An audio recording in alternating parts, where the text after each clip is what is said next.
ناک کو قمیض کے الٹا حصے سے صاف کرنے سے گھر میں رزق کی کمی آتی ہے۔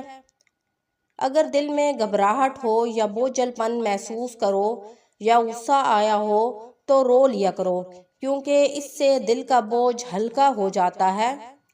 اگر کمر کا درد ہو تو رات کو سونے سے پہلے کمر کے نیچے تکیہ رکھ کر سو جایا کرو تو کمر کا درد ٹھیک ہو جائے گا۔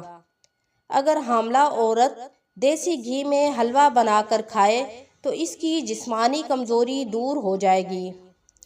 نیند پوری نہ ہونے کی وجہ سے انسان کے اندر غصہ اور چڑچڑاپن آ جاتا ہے اور انسان کمزوری محسوس کرتا ہے۔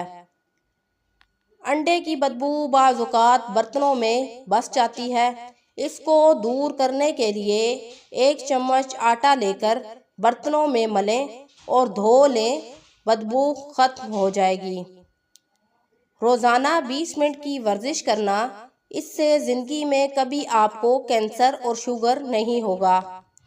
تیزابیت اور معدے کے مریض 2 کھانوں کے درمیان کوئی ہلکی پھلکی چیز کھا لیا کریں اور کیلا اور دودھ پینے سے کبھی تیزابیت نہیں ہوگی۔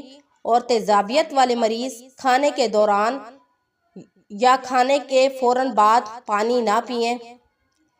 پان کے دھبے اکثر کپڑوں پر لگ جاتے ہیں تو ایک چھوٹی پیالی میں دودھ لیں، آدھا لیموں کاٹ کر دودھ میں بھگو کر دھبے پر ملیں، پھر واشنگ پاؤڈر کے ساتھ دھو کر استری کر لیں، اور اگر بہت پرانا دھبا ہو تو پیاز کاٹ کر ملیں اور اس کو واشنگ پاؤڈر سے دھو لیں تو دھبے ہمیشہ کے لیے ختم ہو جائیں گے۔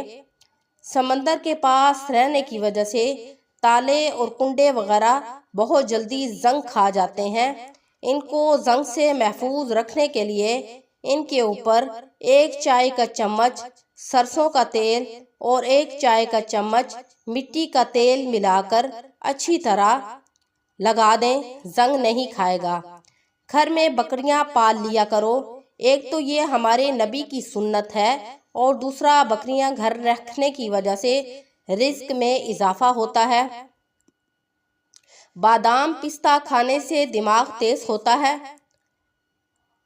کوئلہ پیس کر اس میں نمک ڈال کر پھر اس سے دانتوں پر ملیں تو دانت چاند رات کی طرح چمکنا شروع ہو جاتے ہیں۔ پسے ہوئے بادام لیں اور انہیں بیسن اور دودھ میں مکس کر کے چہرے پر لگائیں، جھریاں ہمیشہ کے لیے ختم ہو جائیں گی۔